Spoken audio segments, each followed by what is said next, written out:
Welcome back to the Madison Podcast. I'm your host, Ben Lavender.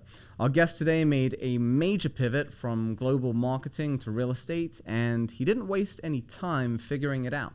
In just 3 years, he closed more than $20 million in transactions, was named Queen's Rising Star Single Family Agent of the Year, and launched a storytelling platform, Borough for Borough, which is making New York real estate more relatable. Before real estate, he spent over a decade building brand strategies for companies like American Express, Patek Philippe, and Adidas. So today, he's doing the same, but for families, buyers, and sellers with data, heart, and unmatched clarity. This conversation is about trust, presence, content, and the systems that build real momentum.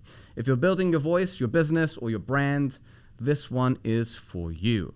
Let's get into it, and welcome to the show, Mr. Matthew Wynter. Wynter is coming, and he is here. Wynter is here. Thank you for having me, my brother. I really appreciate this. Thank you. I figured I could return the favor. Matthew was very kind, and Isaiah, Tracy, and Scott to have me on Borough for Borough. And you know what's funny about that podcast? Actually, that was a great episode. It was fun, but I didn't expect so many people. I thought it was just me and him. He didn't warn me. Right. So it wasn't just you guys walking into the room. It was the your producers, your camera people. I was like, what's going on? We're on a tight ship over there. Yeah, that was a lot of fun. No, but you were great on it, and if people haven't, they got to go check out that episode. You should. I love your podcast, by the way. It's not only was it fun to be on, but like just the way it flows, the conversation is really great. So let's talk about that. How do you use that to connect with your audience? What's the strategy there? Yeah, you know what? The strategy is to not think about it too much and make it feel strategic. Because at the end of the day, like you said, we want to make Borough for Borough, make New York real estate less pretentious, not feel like this stuffy thing. We want it to be which relatable. It does feel like often. It does. I think the way that people even relate to New York when they reference it, they're like, New York City real estate. It's like there's almost like this image, which to some degree is accurate. Yeah. There's the Park Ave kind of like dynamic, but like New York is a huge place.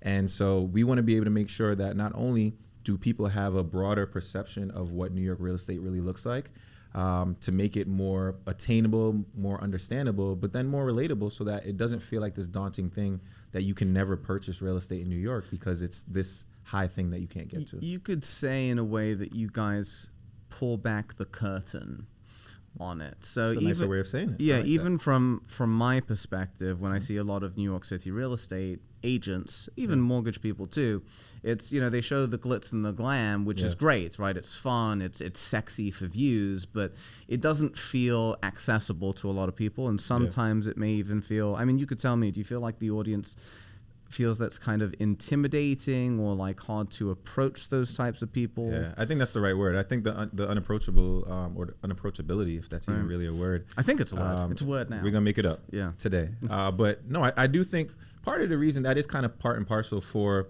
the idea. People, New York does have this esteem, and it should continue to have a level of respect and esteem. But I do think it's almost kind of like the Wizard of Oz. There's this like thing where it's this grand thing that everyone wants to kind of like maintain that standard. It has to look like this thing. It has to feel like this thing. And what makes New York City so great, and a lot of the places that I love to do business, is that it's real people. And these are real transactions. These are things that in many instances are going to be the most money that they will ever spend in their life on something that they're going to spend majority of their day occupying. And so you want to be able to make sure that for an investment that's so significant to them and their being and their family, it doesn't have to feel like this thing that they shouldn't be able to understand. And that's a lot of what we want to try to do with it. Well, I feel with a lot of people, like, for instance, one of the biggest things during COVID when people were buying homes was, like, just the level of frustration with not understanding the process. And, like, so that's essentially not just what you focus on is the process of buying, right? But how the market itself works. And your focus is specifically Queens, right? Yeah, so the concept, for those who don't know, Borough for Borough. Sorry, Staten Island, you are a borough, but we don't have representation on it. We don't have, no, I'm kidding. No shade. Wu-Tang's going to come looking for me. Yeah, right. But no, we all kind of represent a different borough, so to speak. So we all do business in different boroughs. It doesn't mean that just because I'm the expert for the sake of the pod on Queens, Right. that I'm only a Queens agent or Tracy's only a Manhattan agent. I think the beauty of it is that through our careers, we have a lot of experience working across the different boroughs, but a lot of our business is dedicated and we have a lot more experience to be able to speak and go deeper into one. And so for me being the Queens representative, I think I have the best job because Queens is the world's borough. And Right. so I do think that Like literally.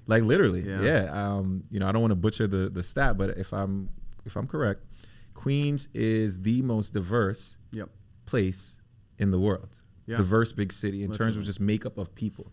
And so a lot of what that looks like, it's the American dream and it's the amalgamation of it. So when people come to New York in many ways from different cultures across the world, Queens is a literal representation of that. And so, that person, whether we're in Long Island City, Queens, where I live, or all the way on the other side in Rosedale, these are still real people who spend their hard-working money and time to be able to get a little piece of the American dream. And so we want to be able to make sure that they can actually attain that and understand how.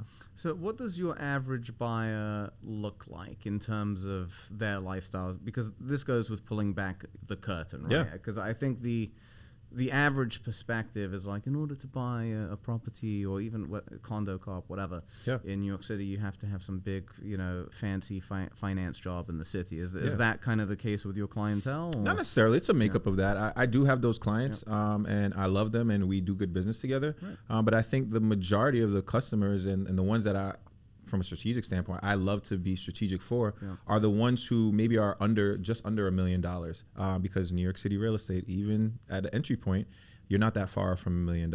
And so what that ends up looking like is, someone who is either they individually or they and their families have been saving for years to be able to make this purchase happen. And so for them, it's being able to understand from a strategy standpoint, what is your goal with this property? Is this your forever home? Is this something that you want to potentially be able to get some cash flow from? So maybe we explore multifamily. Like, what do you envision this to be? Because if it's not your forever home and if this is some kind of an investment vehicle to a degree, we'll approach that differently. And the neighborhoods that I recommend and the way that we approach a transaction may be a little bit different than, say the finance person who may have a little bit more disposable income and they want to get this nice, sexy condo. I would love to do that for you, and I can show you the buildings and the ones that make the most sense. So but a lot of them in Long Island City, too. A lot of them are in Long Island City, which, I could talk forever about Long Island City. I love it. But, all that to say, like, if that is what somebody wants, I can help them get it. But the way that we approach it and usually the makeup of how they've gotten to that money, it could be sooner or it's over a longer period of time. I'm curious, actually, as to... We talked about the makeup of like their work and their lifestyle, but what about their residency status? Meaning, like, do you have a good mix of transplants, New York City people, immigrants from other countries? Do you get a whole mix of it? I do. I even have clients who live internationally, and they're investors, and so to some degree, I kind of pseudo operate as like their eyes and ears on the ground, and obviously keeping them abreast of just like, when's the right time to be able to strike? When's the right time to pull back? And so... What countries are they typically from? A lot of them are Asian. A lot of them are... actually, some in the UK, too, actually. Yeah. I have some European clients as well. I've been very blessed that part of being a New York City real estate agent is that you come in contact with so many people from so many different cultures. So I have friends in other places. You and I were just talking offline about how, there's Europe. There's so many other places that hopefully I can be able to tap them and say, hey, I'm going to be in your neck of the woods. What are the things that I should do? And maybe they'll buy me a place. It's one of my favorite things about New York in general, like you were saying, is the diversity. And when I was in England like a month ago, I was like, this feels weird. I couldn't actually put my finger on it until I got back. And I was like, that's better. It feels, it's a funny thing to get used to. And I love English people, obviously. I have this like love-hate relationship. I used to hate going back to England because it just reminded me of like an old life, nothing to do with the people. And then going back there, what I did realize, and this is, there's a segue for this, is that I realized over the past few years that British people, similar to Canadians, that they're overly polite and very kind, which is a wonderful thing. It's a wonderful thing when I go to experience it. But in order to survive in New York, you don't have to be rude, but you have to be fairly self-serving. So you're a very nice guy, right? But I don't mean that as an insult either, because when you can say that, it could be insulting. Yeah. I mean it like you're nice, professional. How do you balance being that nice, welcoming person, but also at the same time you have to be a bit of a shock? Yeah. I do think growing up in New York has taught me that. It's a degree of grit that has been cultivated over my many years. But I do think part of living in New York is always kind of having a presence and understanding your surroundings. And so never being in a position that you can potentially feel vulnerable or be vulnerable. And so I think at the end of the day, not only in terms of who I am as a person, I love people. I genuinely love interacting with other Kind of helps in the beings. business if you like people. It helps. There's a lot of people in this industry who are not people Yeah. people. And I don't know how, but it works for them. But all that to say, I do think being able to understand people and really be able to kind of break down barriers and truly be able to understand a person, you do to a degree need to be nice or at least approachable or have some kind of genuine interest in them. But by no means am I a pushover. And anyone who's done business with me will know that, I'm not a wolf in sheep's clothing, but I'm not someone that likes to be crossed, and I'm very direct about my business. And so which New York real estate has a reputation for being shocky, and it's you've got big money involved. It kind of makes sense, right? It's like a Darwinism type of thing, top of the food chain. The higher you are to the top, the harder it's going to be, the tougher it's going to be. It's about not being, I think it's not being scared to speak your mind, and defending your position, and in my case, defending my clients and making sure that we're getting the best. And you can do it in a possible. professional way. 100%. It doesn't have to come across as like directness doesn't have to be rudeness. And I think that. the perception of New York City realtors sometimes is that they feel like they have to be jerks in order to get respect. And so I like to. How do you recommend people do that? That's good question. So I would say I think leading with listening, and what that means is speaking, but also being able to hear what the person is trying to say, not what I think that they're saying. Because then a lot of times our innate response is to then react to what they're saying versus processing it. And so if I'm already going to a conversation that, hey, Ben is going to present an offer from his client that may not be the number that me and my client want. He's not trying to pull a fast one on me. Yeah. He's trying to defend his client. I'm going to defend my client and make sure that we can come to some kind of a middle ground. But let me hear what he's saying his client actually wants, and then I'm going to say what my client wants, and then we can figure out what that middle ground looks like. To me, it's like you're reframing it in a way that is not offensive, right, to yourself, which allows you to respond in a way that isn't aggressive, right? And sometimes that may be the case. Sometimes people do try and pull a fast one on you, but that's probably rare. It happens, but it doesn't happen that often, and I like to believe it is going to happen again. It won't be the last time that so it has, but I like to think that because I'm not quick to lose my temper, I think because I don't innately react from a place of aggression, I react from a place of logic and reason. And then if we're going down a slippery slope, maybe sometimes we have to, get into it a little bit. And that's okay. I don't shy away from it, but I think that's the final straw that we have to get to. I don't think it has to be the first or second. But and for a lot of people in the business, it tends to be the first. Absolutely. I've seen, and it's just not necessary. Yeah. It's and it's not good for your own mental well-being to constantly be in this flight, or it's really fight and fight mode. Right. Just think about how your adrenaline spiking all day, every day. It's not a great way to work in this business. It leads to burnout, unprofessionalism, all these things. But it's just a nicer way to function. Absolutely. Right? And I do think some people take. Oh, sorry to cut you off. I do think people take it personally. Yeah. And I think while I do genuinely believe, and part of my mantra is that my business is personal, because it is personal to the person that I'm helping. But I think people take a lot of the business personal. And so you giving me a lowball offer potentially doesn't have to be a shot at me that you think that I'm some kind of pushover. I think that's the natural reaction. I think it could be perceived that way, but I think if I take a step back and I don't take it personal, it's business. This person is trying to get a good deal. I don't think I need to get you don't have to get a rise out of me for that. Yes, basic negotiations. Absolutely. Right, which can be calm and can be professional. What I wanted to get into is some secret sauce. Okay. So we talk about you've been doing this for just around 2 years. Yeah. And you've sold 20 million. Yeah, roughly. yeah, just about, yeah. Yeah.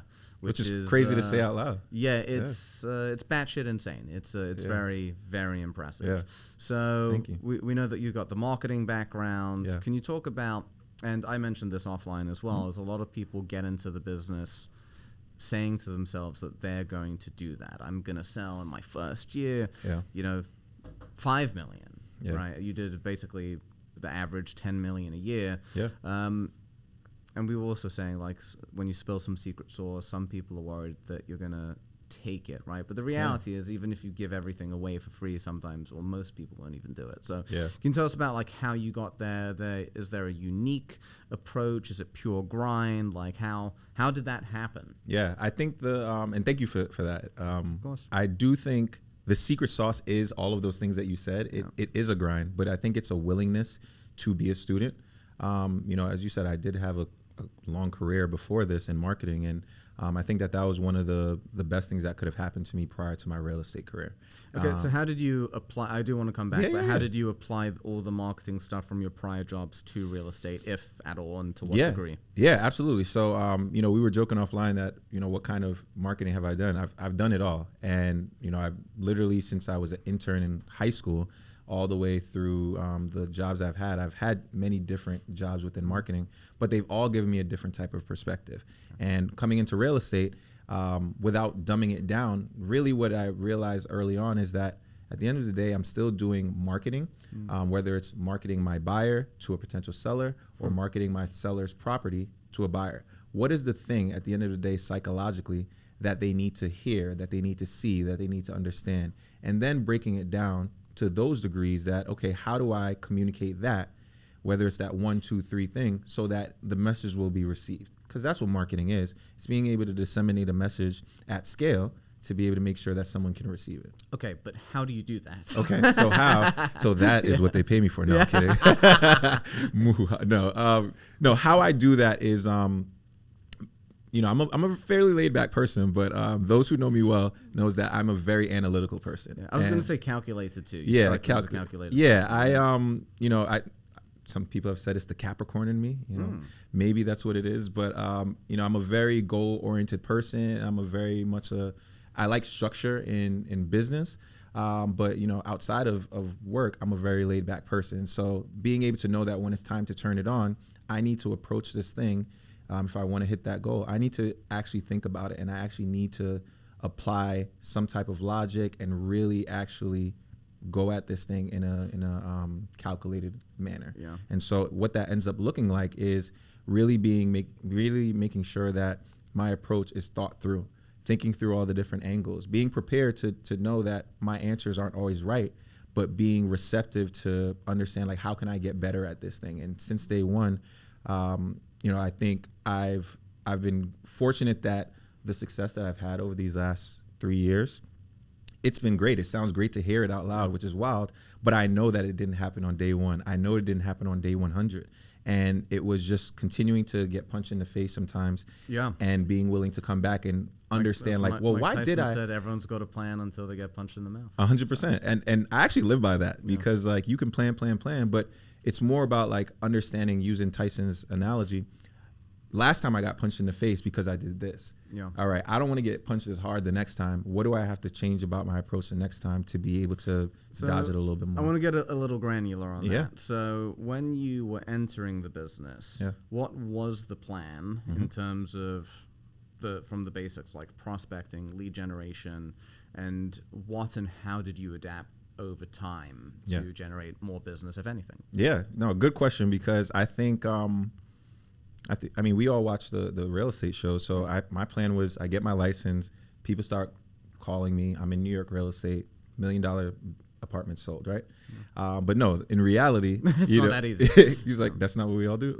But no, in reality, I knew it was going to be hard because, I wasn't native to this industry. I came in with somewhat a unique skill set, but I knew that I didn't know real estate. I know what it's like to live in New York, and I knew that was an advantage for me. I've been here my whole life. And so I know corners and pockets of this city that I can actually be able to give real life experience to someone who's considering or may not even know why. That is the only advantage that I came with. And being able to have a professional background. So me coming into this industry, I knew that I needed to be able to like really study. So I read a lot of books. I watch a lot of. Favorite? Oh yeah. My favorite, actually, Your First Year in Real Estate. The name of the author escapes me. And then Don Peebles' book. Don Peebles' book was actually the very first book that I ever read, The Peebles Principles. And so I think just being able to know that I need to be a student of this, and I need to first listen to the people who have done this at a high level. You know, I've read Ryan Serhant. He's someone I look up to immensely. I've read his books. And so just being able to take little nuggets from what everyone is saying before I ever actually apply it to actual practical buying and selling real estate. Right. Yeah. So hopefully that answered your question. It does kind of, which is why I'm Tell me if it doesn't. which is why I'm going to keep pushing. Yeah. In terms of where the buyers and sellers or renters came from, was it your sphere? Was it a campaign? Friends? Yeah. How did all that work? And then as that progressed, did you expand into different types of communities? Yes. Yeah. Okay. No. Now I get exactly what you're saying. So specifically, I'm a big proponent of cold calling. Okay. That is my thing. That is. Let's talk about that. A lot of people are scared of that. A lot of people scared, and I actually think that that's why I gravitated to it, because, you know, in my long-winded answer before about why I was studying everything, I was trying to figure out what were the things that people were having success at, and then what are the things that I'm coming to the table already naturally good at that I can figure out the balance between. And pretty early on, you know, I'm not a shy person by any stretch.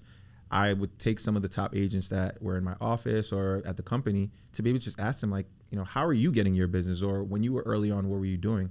And I learned pretty quickly the things that they were saying that they weren't doing and the things that they were saying they were doing that I was like, I don't know if that is me. You know, whether it's, you know, they may be a mom and they're able to tap into the parents network at their kid's school. Right. I'm not a parent.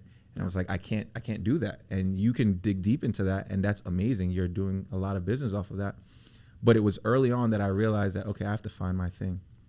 And early on in my marketing career, one of the first things I ever got was my first job was to call. I had to pick up phones and dial these numbers, and it was grueling work, but it's also sales. Not just it was sales, yeah. Sales, exactly. I think sales and marketing are very intertwined. And I agree. And I think that's where this job allows me to meld the two. But once I discovered cold calling, kind of like Christopher Columbus did, it's like this thing existed. Yeah. And then when I discovered it, I was like, holy crap, did nobody know that this thing exists? Everyone else was shying away from it. And I was like, wait a minute. Like, it's hard. It's hard work, but it's not as impossible as people make it out to be. And I think early on, a lot of the punches in the face that I was getting was from not having the right skills or understanding how to have a conversation or almost even having commission breath. Like approaching the call where it's like, I got to make this sale on this call. No, it doesn't have to be this intense emotional thing. Not at all. Just talk and have a conversation.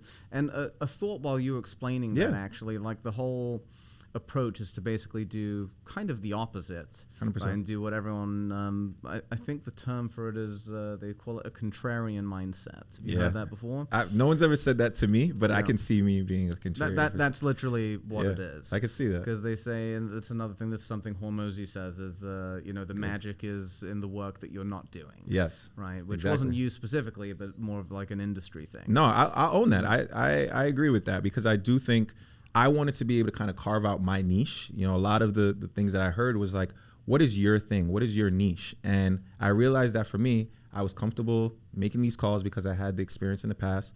I love talking to people. And don't take it personally either if it doesn't go the way you want. Exactly. That's exactly what it was. And once I realized that, like, I could have a really crappy call with somebody. This is New York. They could tell me, go F off, don't ever call me again. I could walk past that person on the street and they would never know that it's me. Right. And the minute that I started to get some momentum with it, where like I was having more successful, longer calls, I almost got hooked. And I was like, all right. It's addictive in a way. It's addictive because, you know, I enjoy talking to the people. And then once I'm able to actually break down those initial barriers, you know, I was hooked and my business took off from there, because then I just started to figure out what was the equation of a good call? Right. What was a bad call? How do I have more good calls? Can you expand on that? Yeah.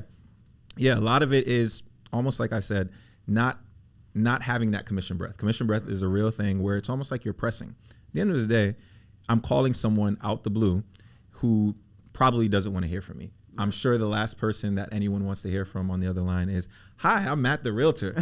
Get off my phone," right? So that's never an opener that I use, and I don't think anyone should. But a lot of it is being able to be a nice guy over the phone, have an approachable tone. Sometimes it's not what you say, it's how you say it. And so being able to make sure that when I reach out to them, I'm able to say to them, hey, I know I may not be the person that you wanted to have a chat with, but by any chance, you have this house at That's X, a nice Y, and Z. disarm, right there, right off the bat. Disarm. Nice. Because if they say yes, it was like, and I know I want to get you back to whatever you were doing. Yeah. My only question is, this house at 123 Main Street, can you tell me a little more about it? I saw it was either previously online or you've lived there a long time. Have you ever given any thought to potentially selling it? You could also tell me to F off at the end of that. But the way that I say it and the way that I ask it, I've noticed that if I'm more inquisitive and I'm actually seeming like I want to actually like genuinely curiously know about their situation, people want to talk about themselves, and then they will actually engage in conversation with me. Yeah, but it starts off with the tone, right? It starts off with the tone, being inquisitive with your questions versus sales driven. Yeah. And in terms of the list, I take it primarily what expireds, FSBOs. A little bit of everything, but I've actually had more success with FSBOs, which in many ways is like the hardest one. I was going to say, definitely the hardest. And I think that was when it clicked for me, where I was like, if I had my first listing that I got was from a FSBO, and I was like, if I could have success with this, then everything else is to a degree easier. And so, I really tried to dig in, and I figured out with the FSBOs, it's about service. My whole business is built around service. What is it? What is the service that this FSBO needs? To a degree, the FSBO for sale by owner doesn't believe that they need a realtor. No. So they don't think they need my service, but I have a marketing background. There's things that I've noticed of their property that they're not doing to market their property. Hey, Mr. Seller, I'm just this guy on the phone who sells real estate. You don't need me to sell your property, but I noticed that the photos that you have are, one, not on MLS, two, they look like iPhone photos, which is fine, but in terms of the quality of the price that you're asking for, that's a premium price, wouldn't you say? I think you should at least have premium photography. I'm not a photographer. I'm not telling you to use my services, but have you thought about your marketing approach at all? Because that's something that I could maybe You're help leading with complement. value. Leading with value. Right off the bat. 100%. And then it's not about me. Like at the end of the day, if I always put myself in second or third position, I'll eventually get what I want, which is to make a sale, have a meeting, whatever. But it's not about me to start. And as long as I continue to make sure that the conversation isn't about me, we'll always have a good conversation. Yeah, I absolutely love that approach. I mean, of this whole thing, I think in terms of takeaways from other people in the business, that's a huge one. I want to kind of switch into some personal stuff. Sure. How's married life? Married life is going well, man. Yeah. I'm almost a year in. When we first met, I think I was either just about to get married or had just. I think you just had your wedding. Yeah. I'm still in the married bliss. It's going great. Almost a year. Any significant changes from before to after? A deeper sense of responsibility. I think, doing this job full time, it's a 100% commission job. Yeah. And, especially as a newlywed, for me to still be in the early stages of my career, I spend a lot of time, unfortunately, out of home. I work 7 days a week. And so, I'm not able to be as present as I would like to, and I'm sure as my wife would love.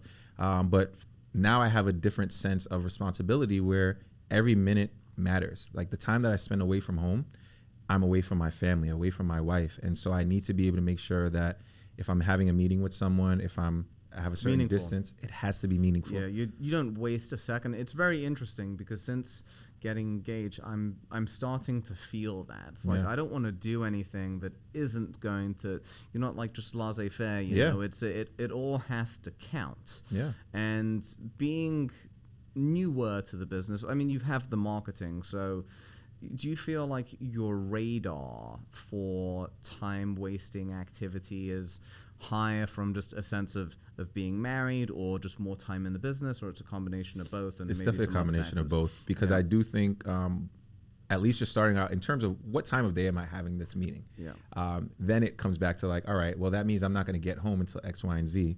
But then the time in the business, then I need to make sure that if it's a 30-minute meeting, an hour meeting, it has to be efficient, because like I'm starting to be able to now recognize, having done this year over year, I may have the same conversation with a different person in a different place. But once I start picking up on certain things, it's like, no, I don't think we're going to be able to solve this in this conversation, because there's a fundamental miss that unless I just like hard close, or unless we really, really spend the time to dig into this is just going to take longer than it is. And we may actually never get there. And so we can agree to disagree, and then we can go our separate ways, and that's fine. You're good at making your peace with things as well, because you can't resolve every situation. We can resolve most, Yeah. I'd like to say, or I'd like to think. Yeah. Another thing I wanted to jump into while we have the time is we talked about before that you're a disciplined guy. Try to be. What does the typical day of Matt Wynter look like from, sunrise to sunset? Yeah. So my alarm goes off 5 o'clock. Nice. I try to limit myself to one snooze. Some days I'm better at it than not. But it actually has to start off with meditation. Yeah. I got to clear my mind because my mind is always in 1,000 places. And so, just being the type of person that I am, I know that if I don't start my day off with something that's calming and really taking my time, if I jump into it, I'm going to be scattered for the rest of the day. So I really try to not only get my mind in a calm place, but then get my body moving. The gym, in many ways, it has good benefits. But for me, it really is kind of like my therapy, because I'm able to actually like spend time really thinking through something while I'm improving, my health. And so anywhere between 5 and call it 8 o'clock, I'm doing those things, but not in a rush. That's a good amount. Yeah, you take your time. It's essentially you're taking your time back and making the day more so about you. That's my me time. That's accurate. Yeah, that's my me time. Ryan Serhan has this thing where he has this like keeper time. And what that means is like you have to find times where like you can keep time for yourself. It's almost like time blocking. And that 5 to 8, sometimes if I get up a little later or if I get to the gym a little later, as long as I'm able to get that time in, I can be good for everyone else for the rest of the day. So before we get to the end of the day, quick question is that if hypothetically you weren't to do that 5 to 8, how different do you think or do you feel that your day is? Oh, it's noticeably different. Yeah. And even in your interaction with me, you would know it's either that I'm more anxious, I feel more anxious, I feel more scatterbrained when any of those things are missing. And a big part of it is actually before I actually start working, I do my affirmations and just like gratitude. I'm very big on that because, not woo stuff, but like just in terms of like intentionality, I like to set an intentional approach to the day that it is going to be a good day. Give, thanks to God or whoever, the universe, whoever you believe in. I believe that it's important to be grateful for the opportunity to have a day that I can do what I want to do and love to do. I want to expand on this. Yeah, let's do that. Because 10 years ago, even for myself, when I heard about what you just said, like affirmations, gratitude, I was like, what is this hippie mumbo jumbo stuff? Yeah. And as I got older, not that I'm old, I totally believe in it because we all have our own, worlds that we live in, realities, right? Yeah. Some could be semi-positive, some could be super negative. So it's your way, and correct me here, it's your way of essentially reframing your own mind and your world to be more open and essentially give you more energy, right? Yeah. Because the gratitude allows you to take everything in a positive way. Is that absolutely? Yeah. I think that's a great way of summing up, because really the way that I look at it is I want to be able to make sure that my intention is to know that it's all about how I look at a thing. If I'm looking at this day as having the potential to be a great one, something successful is going to happen, I'm hopefully going to be in good health, my family, whatever it is, whatever I'm affirming, if I'm already leading the day looking for it to be that way, when something comes up that may be a little bit more on the negative side, I don't as quickly, feel as resistive to it. It's because like things aren't always going to be great, but I know that I can find the good in a bad situation because I'm constantly trying to find that. And, you even touched on it. I noticed for whatever reason in my business, once I made the affirmations a part of my daily routine, for whatever reason, things were getting better. And it's not that things were always good. It's that, for whatever reason, the universe was rewarding me for putting in the work, but also being grateful for the things that I've experienced on a day-to-day basis. The visual analogy that this just had me pop up in my head is we're F1 guys, right? Yeah. The F1 wind tunnel. Yes. And we see the difference between when like the smoky wind flows over and around the aerodynamics versus. So you could even say that when you do your affirmations, your daily routine, whatever the case may be, it allows it to flow smoothly over you when the negatives come in, if they do come in, right? Whereas if you don't, it hits you. There's resistance, and it slows you down. That's a great way of saying it. No, I get that 100% because it's almost like you're pressing, and you're not allowing yourself to be in a state of flow with everything. A tattoo that actually my next tattoo is Bruce Lee has this saying, be water. And I love that. Water into the pot. Becomes the pot. Exactly. But like that's it. That's exactly what it is. Like be something that can be malleable and flow to the situation versus being, a solid when you need to be water or being a gas when you need to be a liquid. And it's not magic to become that, right? But you create that reality yourself. Yeah. Any final thoughts on something that we didn't share if you wanted to touch on, and to where can people and how can people reach you? Yeah, absolutely. I would say my takeaway for anyone listening is that, look, if I can be an example that in the 3 years of starting with nothing in this industry and starting to be able to gain something and having something that, a nice British guy on a podcast can say some nice things about you in the beginning, just know that, like, yes, it is going to be hard work. We all know that you have to work hard, but you have to work at it every day. And even the affirmations and all of those things, those are things that they're just not me. I have to work at that every day, and you can achieve it. And I believe that, the things that are on my vision board for 5, 10, 15, 20 years down the line, I believe I will achieve them because every day I work at it, but I also am prepared to not get everything go my way every day.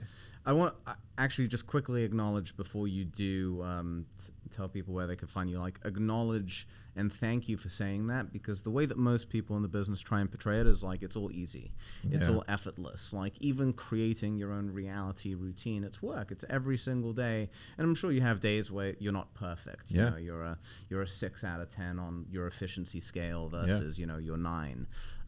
So I think it's important to keep in mind and just, say to yourself sometimes, the day is the day, it is what it is. Let's do our best and move on. And how can people reach you, Matt? Yeah, so again, my name is Matthew Wynter. My Instagram name is $1 Million Wynter. Million like the money. You should see the views he posts. Yes. Good morning, winners. And my whole thing is about, look, we're all winners. That's the perfect summary of it, because I do believe it's a winning mentality.